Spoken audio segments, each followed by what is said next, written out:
desfiladero, donde muchas aguas se precipitaban sobre las rocas. Fue en ese espantoso despeñadero que los soldados del enviado del Papa marcharon. Avanzaron lo mejor que pudieron a lo largo de ese arrecife, acercándose a Pra. Parecía imposible que su presa se les escapase, pero Dios estaba velando sobre su pueblo. Mientras los soldados del enemigo avanzaban por el estrecho sendero, una nube blanca del tamaño de la palma de la mano, inadvertido por los invasores pero ansiosamente observado por los valdenses, fue visto juntarse en el pico de la montaña. La nube se agrandaba y se oscurecía rápidamente. Se deslizó por el costado de la montaña, ondulando como si el océano se precipitase por el cielo, una neblina tenebrosa. Cayó justo sobre el abismo donde el ejército del Papa se hallaba, cerrándolo y llenándolo completamente de arriba abajo con una gruesa neblina.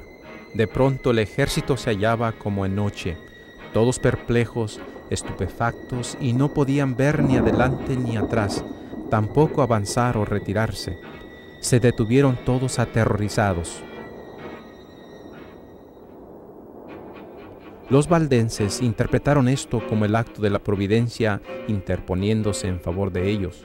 Esto les daba la oportunidad de rechazar al invasor. Así que, quebrando grandes piedras y rocas, las rodaron estrepitosamente hacia el cañón. Los soldados del Papa fueron aplastados allí donde se hallaban. Y eso no fue todo. Algunos de los valdenses valientemente entraron al despeñadero, espada en mano, y les atacaron de frente. La consternación se apoderó de la hueste del Piamonte. El pánico les impulsaba a escapar, pero cualquier esfuerzo por escapar era más fatal que la espada de los valdenses o las rocas que rodaban a saltos de la montaña, veloces como flecha. En la lucha, ellos mismos se dieron empujones echándose abajo uno al otro.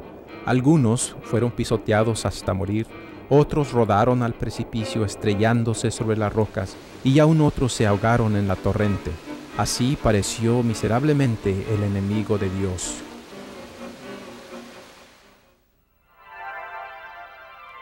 Y se le dieron a la mujer 2 alas de gran águila, para que volase de la presencia de la serpiente al desierto, a su lugar, donde es sustentada por un tiempo y tiempos y la mitad de un tiempo. Y la serpiente arrojó de su boca tras la mujer agua como un río, para que fuese arrastrada por el río. Pero la tierra ayudó a la mujer, pues la tierra abrió su boca y tragó el río que el dragón había echado de su boca. Entonces el dragón se encolerizó contra la mujer y se fue a hacer guerra contra el resto de la descendencia de ella, los que guardan los mandamientos de Dios y tienen el testimonio de Jesucristo.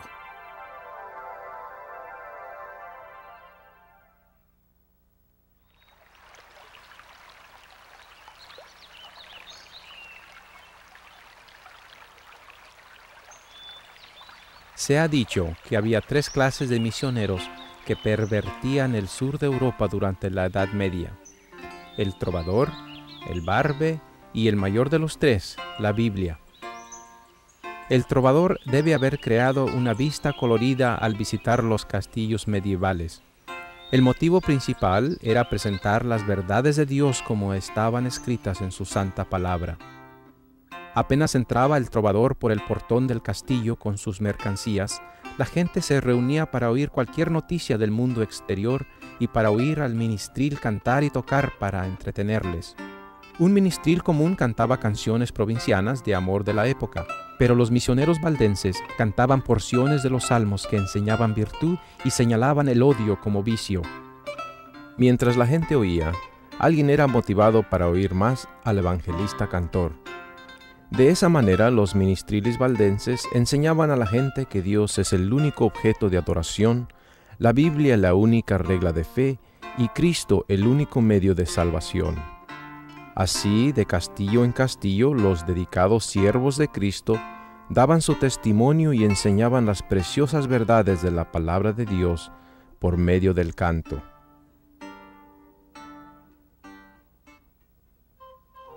Los valdenses se contaron entre los primeros de todos los pueblos de Europa que poseyeron una traducción de las Santas Escrituras.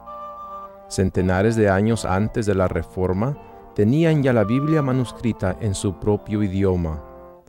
Habían conservado la fe apostólica pura y sin adulteración, y esto los hizo objeto especial del odio y de la persecución.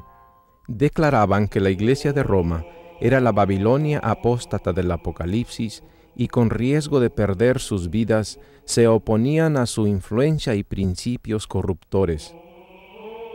Como resultado de una larga persecución, algunos sacrificaron su fe e hicieron poco a poco concesiones en sus principios distintivos. Otros se aferraron a la verdad. Durante los siglos de oscuridad y apostasía, siempre hubo valdenses que negaron la supremacía de Roma, que rechazaron como idolátrico la adoración de las imágenes y que guardaron el verdadero sábado bíblico. Conservaron su fe en medio de la más violenta y tempestuosa oposición. Aunque degollados por la espada de Saboya y quemados en la hoguera romanista, defendieron con firmeza la palabra de Dios y su honor. Sus enemigos les acusaban de toda clase de crímenes y prácticas infames. Les llamaban hechiceros y les culpaban de adorar a Lucifer en la forma del gato negro. Se decía que todos los niños valdenses nacían con cuellos velludos, con 4 hileras de dientes negros y con un solo ojo en la frente. Cierta vez el duque de Saboya visitó a sus súbditos valdenses después de un periodo de persecución. Pidió ver a esos niños monstruosos. Entonces se percató de la engañosa calumnia cuando les fueron presentados hermosos niños con rostros rosados, dentaduras perlinas y 2 ojos. Desde mucho antes de la Reforma en Alemania, los valdenses eran evangelistas amantes de la Biblia sobre todas las cosas, haciendo traducciones de la misma al lenguaje común, difundiéndola por toda Bohemia, Alemania, Francia e Italia. El celo misionero y el éxito de los valdenses en esparcir las verdades bíblicas resultaron en una terrible persecución, la cual ellos sobrevivieron. Sin embargo, la sangre de estos mártires regó la semilla del Evangelio.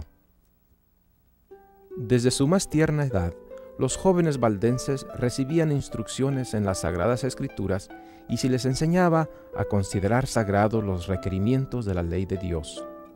Los niños memorizaban capítulos enteros de la Biblia, de manera que cualquier suerte que corriesen las copias de la Biblia, grandes porciones de ellas se preservasen en la memoria de la juventud. Ellos iban de noche a las reuniones secretas de las casas, con pies descalzos para no ser notados cuando iban pasando o con zapatos envueltos en paños. Era costumbre entre ellos oír el Evangelio recitado por los niños, quienes se turnaban en repetir porciones del mismo.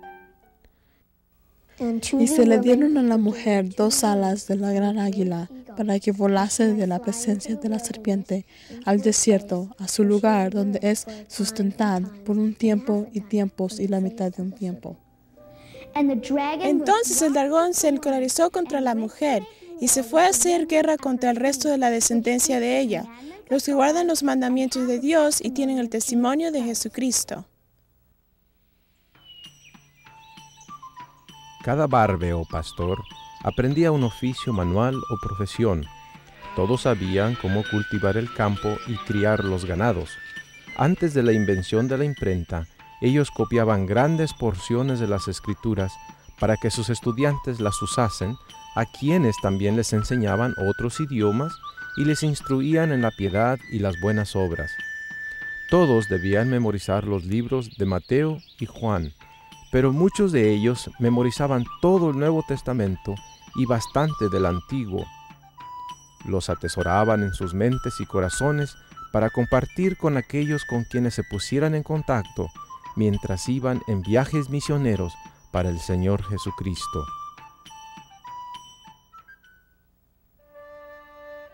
El siglo XVI despuntó mientras los valdenses todavía se